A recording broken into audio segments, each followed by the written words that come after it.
어머니, 이제 괜찮아요. 저는 시어머니의 손을 꽉 잡았습니다. 눈물이 멈추지 않았죠. 18년을 괴롭히던 그 사람이 지금 제 손을 놓지 않고 있었습니다. 서윤아, 미안해. 내가 시어머니의 목소리가 떨렸습니다. 68년을 살면서 단 한 번도 보여주지 않았던 눈물. 그 눈물이 지금 제 손등 위로 뜨겁게 떨어지고 있었죠. 나도 간호사였어. 그 순간 시간이 멈춘 것 같았습니다. 대체 무슨 일이 있었던 걸까요? 영상 시작하기 전에 구독과 알림 설정 부탁드립니다. 여러분께 더 좋은 이야기를 들려드릴 수 있도록 많은 응원 부탁드려요. 이 이야기는 석 달 전으로 거슬러 올라갑니다. 저는 한서윤입니다. 42살이고요. 결혼한 지 18년 됐습니다. 대학병원 응급실에서 10년을 일한 간호사였죠. 과거형입니다. 지금은 아닙니다. 남편 최준혁은 정형외과 의사입니다. 45살. 일에 파묻혀 사는 사람이죠. 집에 있는 시간보다 병원에 있는 시간이 더 많은 남자입니다. 쌍둥이 딸이 있습니다. 지은이와 지민이. 올해 고등학교 2학년이에요. 제 삶의 전부죠. 그리고 시어머니 최영자, 68살입니다. 이분과 함께 산 지 올해로 5년째입니다. 그 전에도 3년을 함께 살았었고요. 도합 8년, 길다면 긴 시간이죠. 하지만 저에게는 18년이 전부 지옥이었습니다. 결혼한 그날부터 지금까지.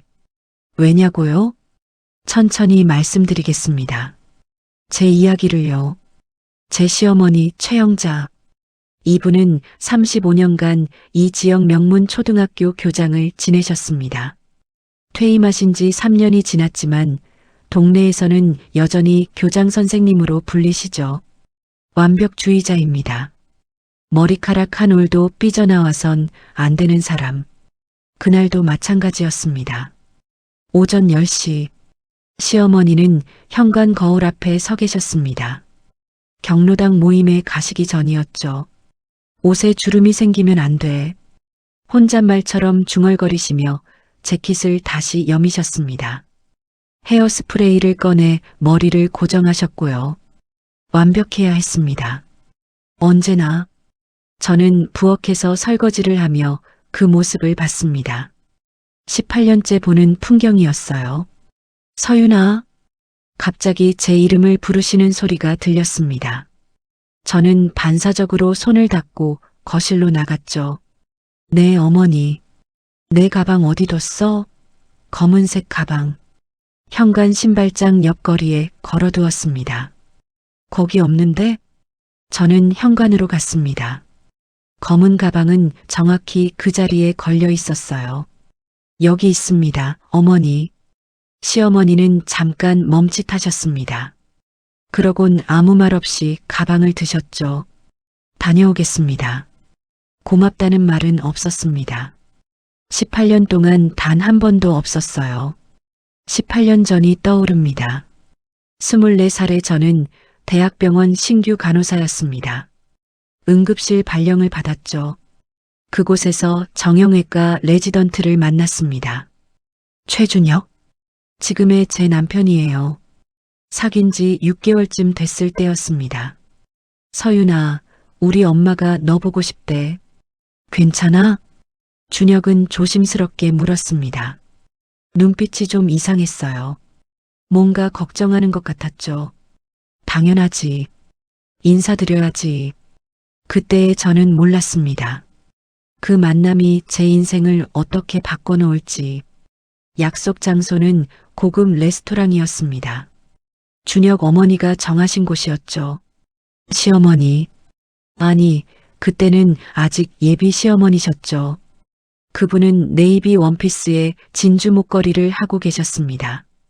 안녕하세요. 한서윤입니다.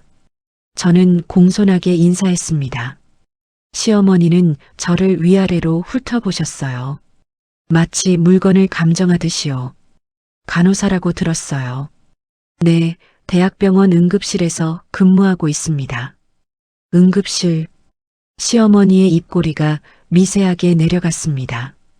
힘들겠네요. 의사 선생님들 시중 드느라. 시중. 그 단어가 제 가슴에 비수처럼 꽂혔습니다. 저희 준혁이는 의사잖아요. 나중에 교수 될 거고, 어울리는 배우자를 찾아야 하는데. 엄마, 준혁이 끼어들었습니다. 저 서윤이 좋아해요. 내가 좋아하는 게 중요한 게 아니야. 집안이 맞아야지. 집안. 저는 그저 평범한 직장인 부모님의 외동딸이었습니다. 시어머니가 원하는 그런 집안이 아니었죠. 간호사 출신이면 뭐 나쁘진 않지. 그래도 의사 딸이나 교수 딸이었으면 좋았을 텐데. 그날 저녁 집으로 돌아가는 차 안에서 준혁이 말했습니다. 엄마가 원래 좀 까다로우셔. 미안해. 시간 지나면 괜찮아질 거야. 저는 고개를 끄덕였습니다. 하지만 괜찮아지지 않았습니다. 18년이 지나도록 결혼은 했습니다. 시어머니의 반대를 무릅쓰고요. 하지만 그게 끝이 아니었습니다. 시작이었죠. 신혼집은 우리 집 근처로 알아봐라. 준혁의 집은 이 지역에서 손꼽히는 저택이었습니다. 의사 집안 3대째. 시어머니의 자부심이었죠. 결국 저희는 시댁 바로 옆 아파트로 이사했습니다. 도보 5분 거리. 가까우면 좋잖아. 엄마도 외로우시고 준혁은 항상 어머니 편이었습니다. 결혼 3개월 후 시어머니가 열쇠를 들고 집에 들어오셨습니다. 청소는 했어? 네, 어머니. 부엌 환기는? 간호사면 위생관념이 있어야 하는 거 아니야? 저는 말없이 고개를 숙였습니다. 간호사 출신이 집안일은 제대로 하는지 모르겠네. 간호사. 그 단어는 언제나 무기였습니다. 결혼 1년 후 상황은 더 나빠졌습니다. 우리 집으로 들어와 사는 게 어때? 시어머니가 말씀하셨죠. 엄마 혼자 그 큰 집에서 외로우시잖아. 준혁이 저를 설득했습니다. 당신만 좀 참아줘. 결국 저희는 시댁으로 들어갔습니다.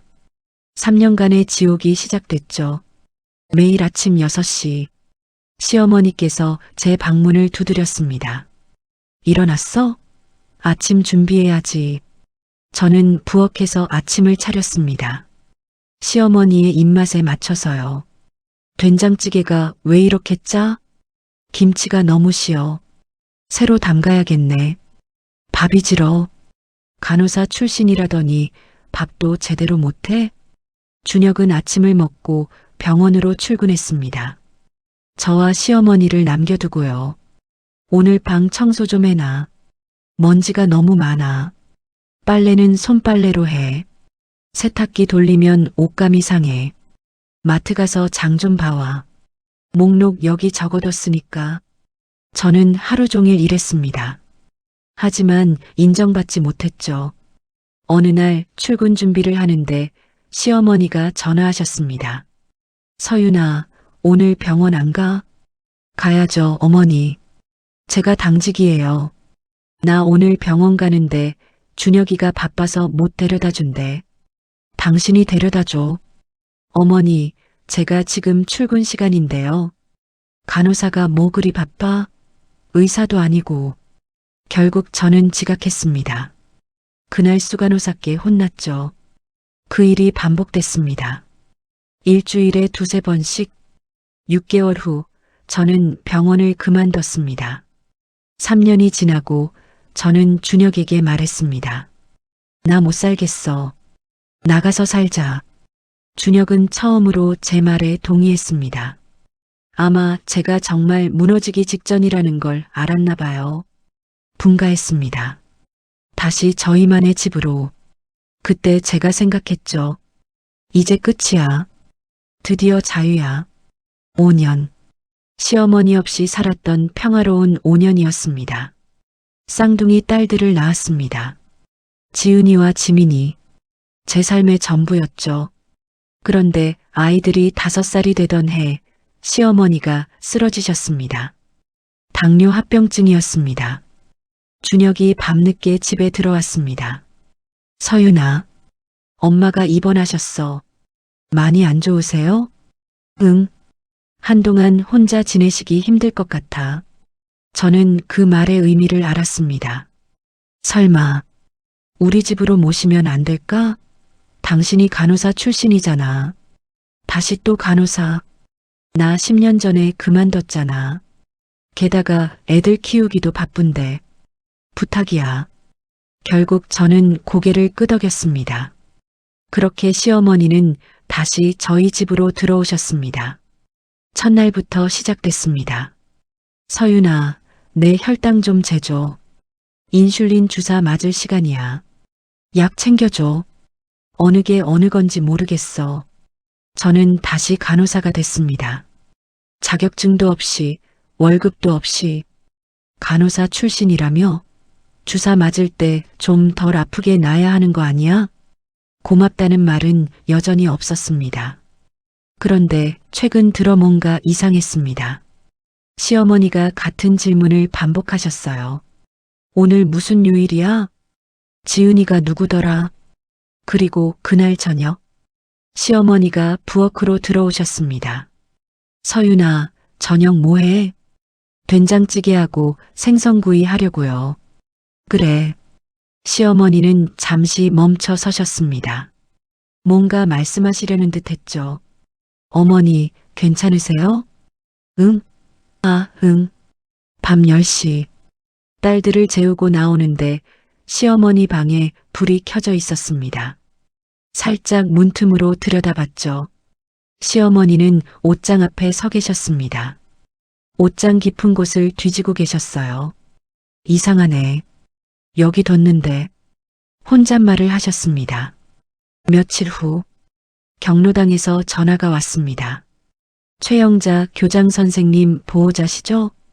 선생님이 30년 넘게 다니시던 경로당 앞에서 길을 잃으셨어요. 저는 핸드폰을 떨어뜨릴 뻔했습니다. 설마 머릿속에 한 단어가 떠올랐습니다. 치매. 경로당으로 달려갔습니다. 시어머니는 벤치에 앉아 계셨습니다. 표정이 이상했어요. 평소에 당당하고 완벽한 모습이 아니었습니다. 당황하고 두려워하는 얼굴이었죠. 어머니, 제가 부르자 시어머니가 저를 올려다보셨습니다. 당신, 누구야? 그 한마디에 온몸이 얼어붙었습니다. 저예요, 어머니. 서윤이요. 서윤? 우리 집 며느리? 네, 어머니. 시어머니는 주변을 두리번거리셨습니다. 여기가 어디지? 나 집에 가야 하는데. 어머니, 여기 경로당이에요. 30년 넘게 다니신 곳이잖아요. 30년? 말도 안 돼. 나 여기 처음 와봤는데. 경로당 관계자분이 조용히 말씀하셨습니다. 오늘 아침부터 계속 같은 말씀만 하셨어요. 집에 가야 한다고. 저는 시어머니를 부축해 일으켰습니다. 집에 가요, 어머니. 고마워. 당신 이름이 뭐라고 했지? 심장이 무너지는 것 같았습니다. 다음 날 준혁이 어머니를 모시고 병원에 갔습니다. 저도 함께 갔죠. 신경과 진료실. 의사 선생님이 시어머니께 질문을 하셨습니다. 오늘이 몇 월 며칠인지 아세요? 6월. 지금은 10월입니다. 대통령이 누구신지 아세요? 시어머니는 대답하지 못하셨습니다. 100에서 7씩 빼보세요. 100, 93. 그 다음이. 검사가 끝나고 의사 선생님이 말씀하셨습니다. 초기 치매입니다. 알츠하이머형이고요. 준혁의 얼굴이 하얗게 질렸습니다. 선생님, 그게 엄마가 치매라니. 68세면 조금 이른 편이긴 합니다만 증상이 명확합니다. 치료하면 나아질 수 있나요? 완치는 어렵습니다. 하지만 약물 치료와 인지 훈련으로 진행을 늦출 수는 있습니다. 진료실을 나오는데 시어머니가 제 손을 잡았습니다. 나 정말 치매야? 목소리가 떨렸습니다. 68년을 살면서 처음 보는 약한 모습이었죠. 괜찮아요, 어머니. 저희가 있잖아요. 저도 모르게 그렇게 말하고 있었습니다. 집으로 돌아오는 차 안. 준혁은 한마디도 하지 않았습니다. 핸들을 꽉 쥔 채 앞만 보고 있었죠. 시어머니는 뒷좌석에서 창밖을 보고 계셨습니다. 여보, 제가 조용히 불렀습니다. 여보, 괜찮아? 괜찮을 리가 없잖아. 준혁의 목소리가 갈라졌습니다. 우리 엄마가 치매라니. 그래도 초기니까. 초기라고? 완치가 안 된다잖아. 점점 더 나빠진다는 거잖아. 준혁은 병원 일로 더 바빠졌습니다. 아니, 바쁜 척 했다는 게 맞는 표현일 겁니다. 현실을 외면하고 싶었던 거죠. 그리고 돌봄은 또다시 제 몫이 됐습니다. 그날 밤 저는 오랫동안 생각했습니다. 내가 왜 이 사람을 돌봐야 하지? 18년 동안 저를 괴롭힌 사람, 간호사라는 이유로 무시하고 하녀처럼 부리던 사람, 차라리 요양원에 보내는 게 낫지 않을까? 하지만 경로당 벤치에 앉아있던 시어머니의 얼굴이 떠올랐습니다. 당신, 누구야? 그 떨리는 목소리, 진료실에서 손을 잡았던 그 차갑고 떨리는 손. 나, 정말 치매야? 저는 응급실에서 10년을 일했습니다. 수많은 환자를 봤죠. 치매 환자들도 많이 봤습니다. 그들의 두려움을, 혼란을, 외로움을, 환자는 환자일 뿐이다. 제 안에서 간호사의 본능이 깨어났습니다. 맞아요. 저는 이미 간호사가 아니었지만, 아니, 어쩌면 평생 간호사였는지도 모르겠습니다. 다음 날 아침, 저는 준혁에게 말했습니다. 내가 어머니 돌볼게. 정말? 당신이? 응. 내가 간호사 출신이잖아. 이번엔 제가 먼저 그 말을 했습니다. 18년 동안 무기였던 그 단어를 이제는 제 선택으로 의사 선생님이 주간보호센터를 추천하셨습니다. 치매 진행을 늦추려면 인지훈련과 사회활동이 중요합니다. 인터넷으로 여러 곳을 알아봤습니다. 그중 민들레 요양원이라는 곳이 눈에 들어왔습니다.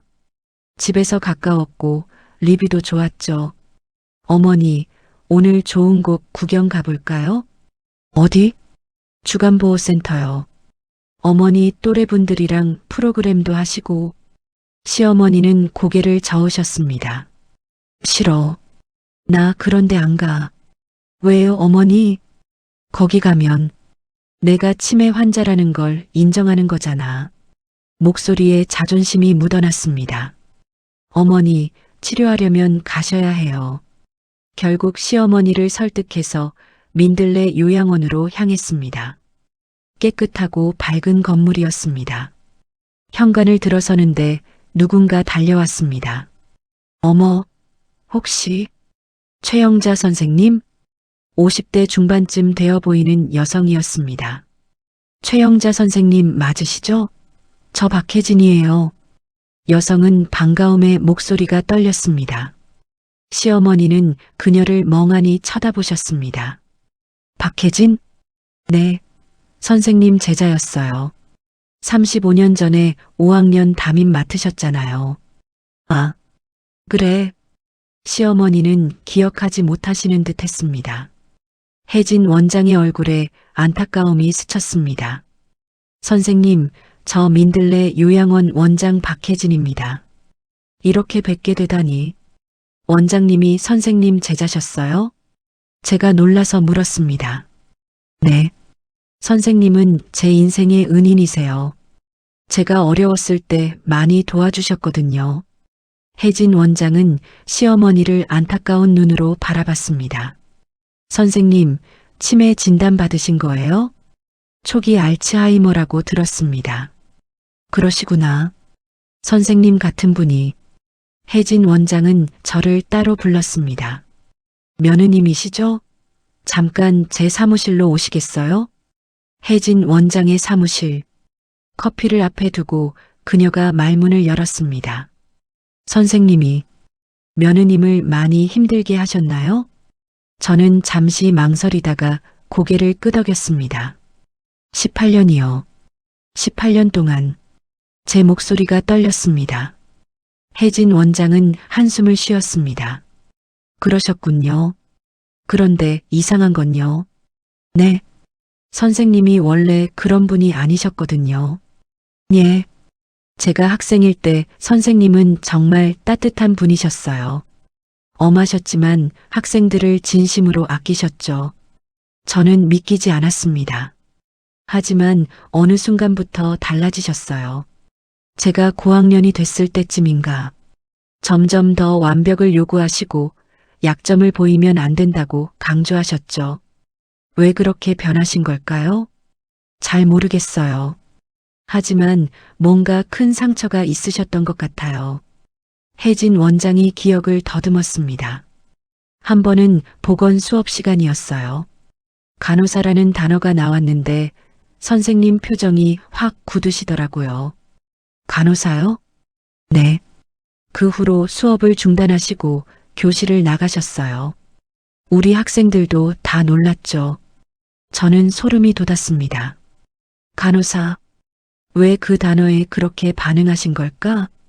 사무실을 나와 시어머니를 찾았습니다. 시어머니는 다른 어르신들과 함께 그림 그리기를 하고 계셨습니다. 평소와 다른 모습이었습니다. 조용하고 순한 표정이었죠. 집으로 돌아오는 길. 어머니, 오늘 어떠셨어요? 나쁘지 않았어. 다음 주에도 가실래요? 그래. 차 안에서 저는 계속 생각했습니다. 혜진 원장의 말. 간호사라는 단어만 나와도 표정이 굳으셨어요. 시어머니는 왜 그렇게 간호사를 싫어하셨던 걸까요? 단순히 며느리인 저를 무시하려고? 아니면 뭔가 더 깊은 이유가 있었던 걸까요? 집에 도착해서 저는 결심했습니다. 알아봐야겠어. 시어머니의 과거를. 시간이 지나며 이상한 일이 벌어졌습니다. 시어머니가 달라지고 있었습니다. 서윤아, 이거 좀 도와줄래? 말투가 부드러워졌습니다. 고맙구나. 평생 한 번도 하지 않던 말이었습니다. 어느 날 아침 시어머니가 식탁 앞에 앉으셨습니다. 어머니, 아침 드세요.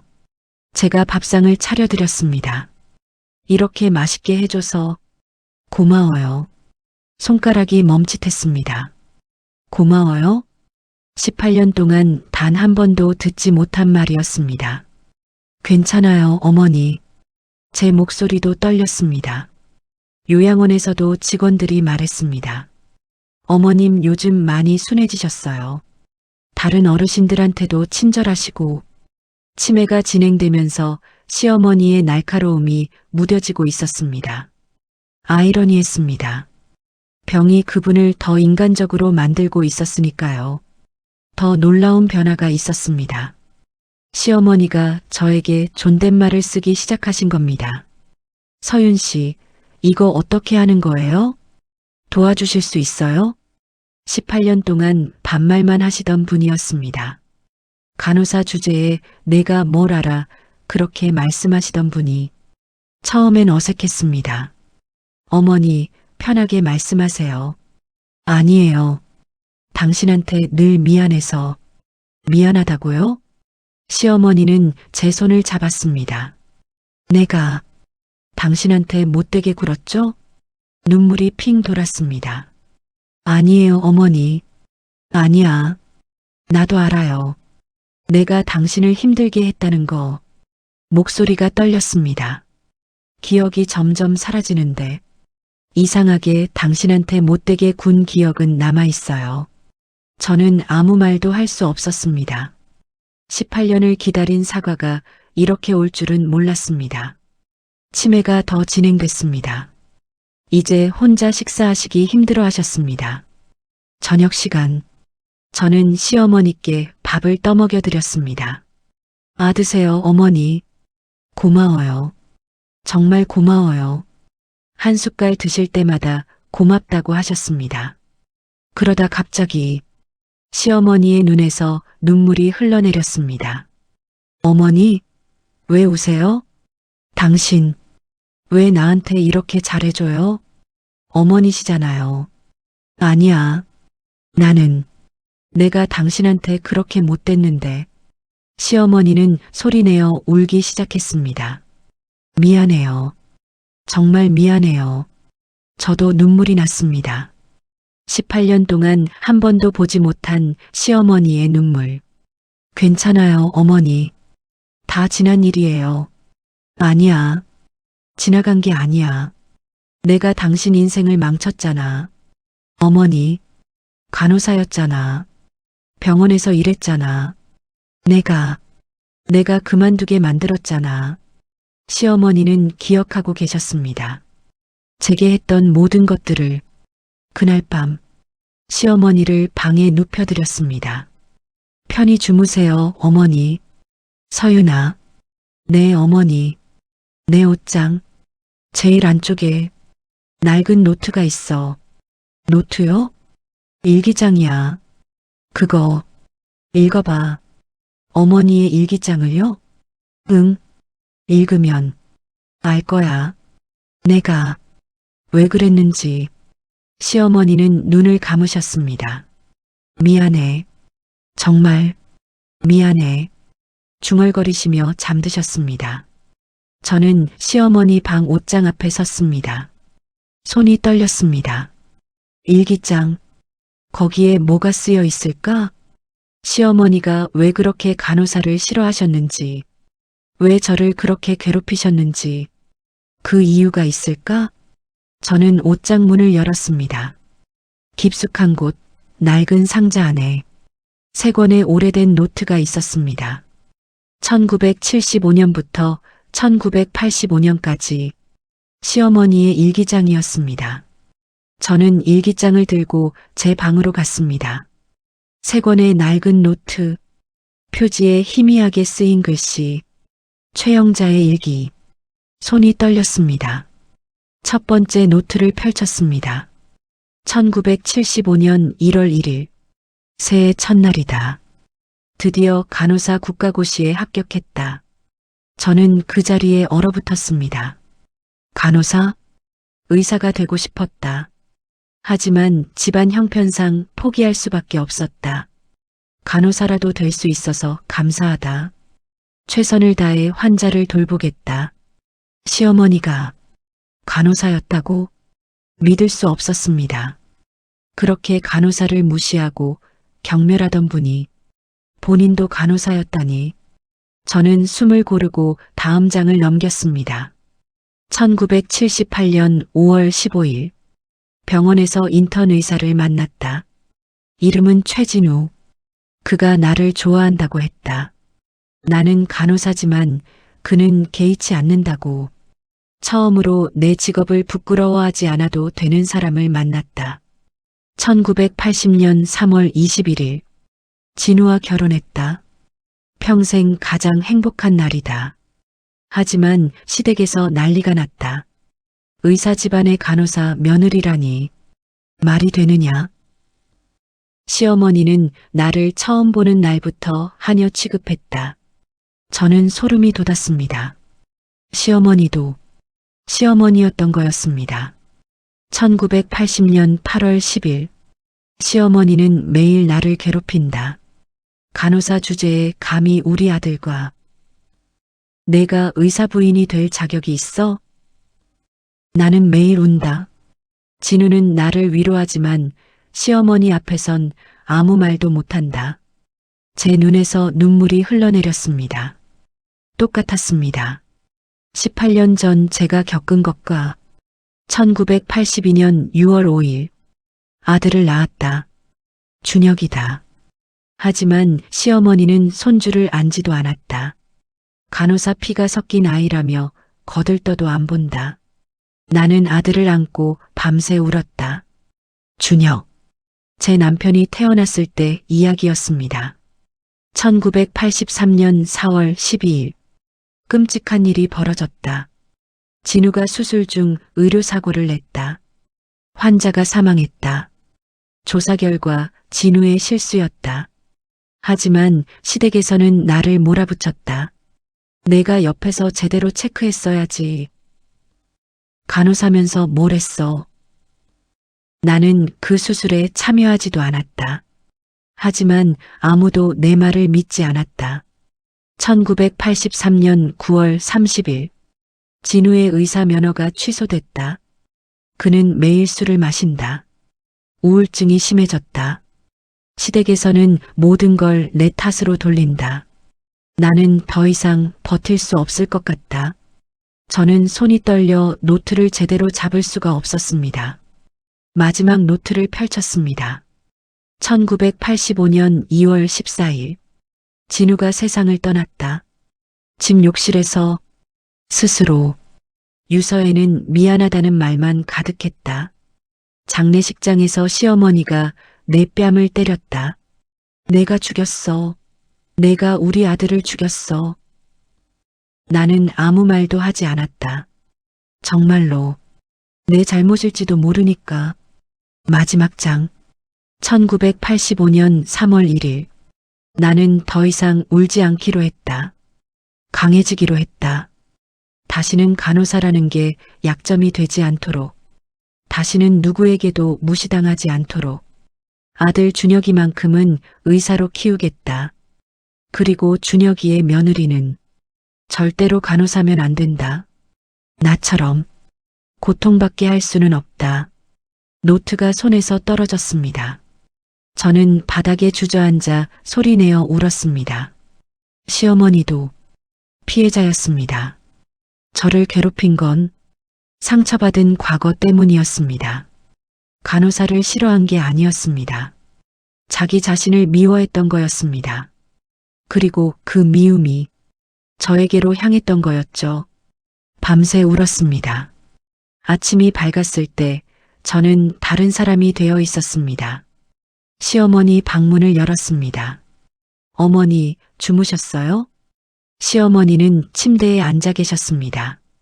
어젯밤 일기장 이야기를 기억하지 못하시는 듯 했습니다. 당신, 누구죠? 또 저를 잊으셨습니다. 하지만 이번엔 달랐습니다. 저는 서윤이에요, 어머니. 며느리요. 저는 시어머니 옆에 앉았습니다. 어머니, 제가 간호사였던 거 아세요? 간호사?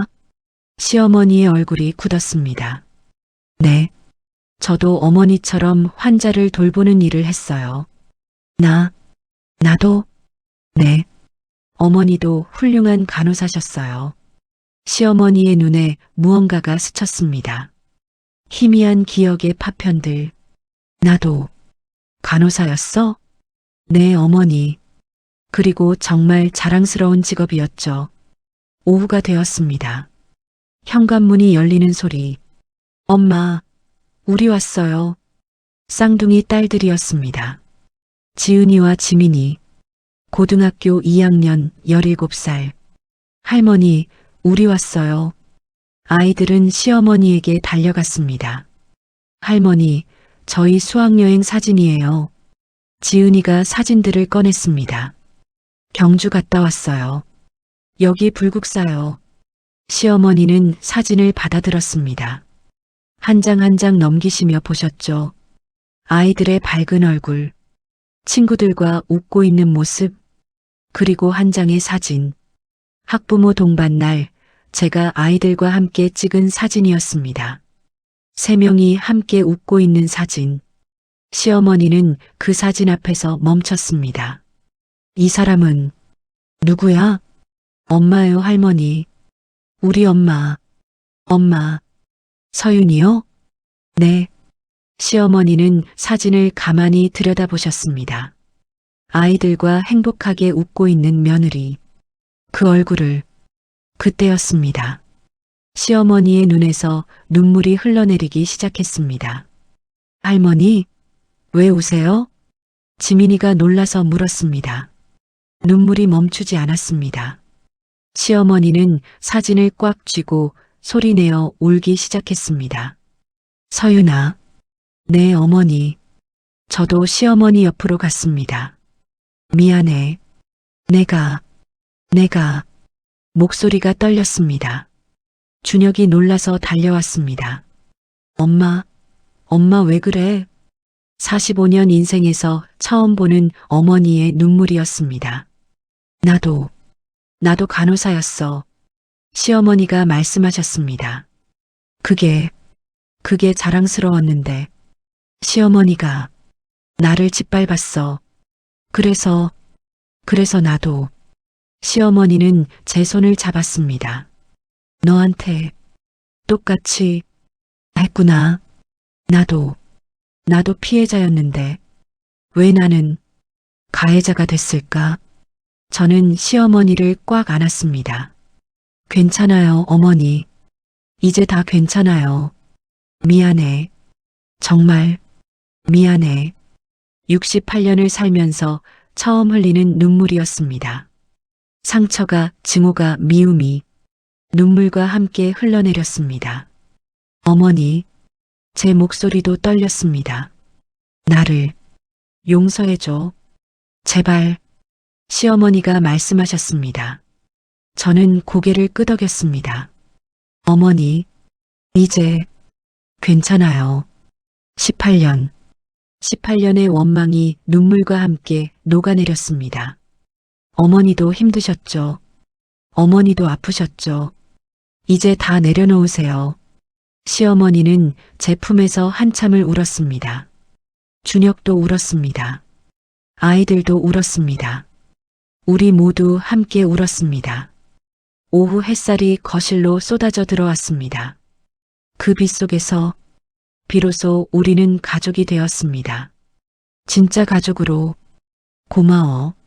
서윤아, 정말 고마워. 시어머니는 제 손을 꽉 잡고 놓지 않았습니다. 그날 오후 68년 만에 처음으로 시어머니는 자유로워지셨습니다. 그날 이후 모든 것이 달라졌습니다. 시어머니는 저를 볼 때마다 웃으셨습니다. 우리 딸 왔어? 이제 저를 딸이라고 부르셨습니다. 기억은 점점 사라졌습니다. 하지만 이상하게도 저에 대한 감정만큼은 남아 있었습니다. 고마워. 서윤아. 매일 아침 제 손을 잡으셨습니다. 준혁도 변했습니다. 병원 일을 줄였습니다. 집에 일찍 들어왔습니다. 내가 방관자였어. 정말 미안해. 준혁은 어머니와 아내를 함께 돌보기 시작했습니다. 저녁이면 우리 넷이 함께 산책을 나갔습니다. 시어머니, 준혁, 저, 그리고 돌아가며 함께하는 쌍둥이 딸들. 시어머니는 제 팔을 꼭 잡고 걸으셨습니다. 날씨가 좋네. 그러게요, 어머니. 행복해. 지금이 18년 만에 처음으로 들은 말이었습니다. 행복하다는 말. 1년이 흘렀습니다. 시어머니의 치매는 점점 진행됐습니다. 이제는 대부분의 시간을 민들레 요양원에서 보내셨습니다. 박혜진 원장이 특별히 잘 돌봐주셨죠. 선생님, 오늘 기분이 어떠세요? 좋아. 다 좋아. 시어머니는 늘 웃고 계셨습니다. 어느 날 요양원에서 전화가 왔습니다. 어머님 상태가 안 좋으십니다. 빨리 오시는 게. 저희는 급히 요양원으로 달려갔습니다. 시어머니는 침대에 누워 계셨습니다. 숨소리가 가빠졌습니다. 어머니, 제가 손을 잡자 시어머니가 눈을 뜨셨습니다. 서윤아? 저를 알아보셨습니다. 네, 어머니. 제가 여기 있어요. 고마워. 너 덕분에 행복했어? 어머니, 이제 편히 쉴 수 있을 것 같아. 시어머니는 미소를 지으셨습니다. 그리고 조용히 눈을 감으셨습니다. 장례식 날 많은 사람들이 왔습니다. 시어머니의 옛 제자들, 교육계 동료들, 요양원 직원들. 영정사진 속 시어머니는 편안하게 웃고 계셨습니다. 생전 처음 보는 표정이었습니다. 저는 영정 옆에 무언가를 놓았습니다. 낡은 액자 하나. 시어머니의 간호사 면허증이었습니다. 일기장에서 찾은 오래된 면허증. 1975년 발급. 최영자 간호사. 어머니. 저는 영정 앞에서 말했습니다. 간호사 최영자 선생님. 이제 편히 쉬세요. 어머니는 훌륭한 간호사셨어요. 그리고 마지막엔 훌륭한 어머니셨습니다. 조문객들이 면허증을 보며 수군거렸습니다. 교장 선생님이 간호사셨대요? 몰랐어요. 그런 과거가 있으셨다니. 박혜진 원장이 다가왔습니다. 잘하셨어요. 선생님이 가장 자랑스러워 하셨을 거예요. 준혁이 제 어깨를 감싸 안았습니다. 고마워. 당신이 있어서. 그로부터 시간이 흘렀습니다. 저는 가끔 시어머니의 일기장을 펼쳐봅니다. 1975년 첫 페이지. 간호사로서 최선을 다하겠다. 그 다짐을 읽을 때마다 생각합니다. 증오는 대물림됩니다. 하지만 용서는 그 사슬을 끊을 수 있다는 것을. 68년 만에 흘린 눈물이 18년의 원망을 씻어냈습니다. 우리는 모두 누군가의 피해자이자 가해자일 수 있습니다. 하지만 용서는 가장 강한 사람만이 할 수 있는 것입니다. 그리고 그 용서가 우리 모두를 자유롭게 만듭니다. 시어머니, 아니 어머니, 이제 편히 쉬세요. 당신은 충분히 훌륭한 간호사였고 충분히 좋은 사람이었습니다. 그리고 마지막엔 제게 진짜 어머니가 되어주셨습니다.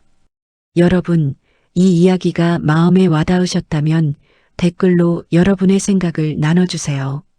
용서에 대해, 가족에 대해 여러분은 어떻게 생각하시나요?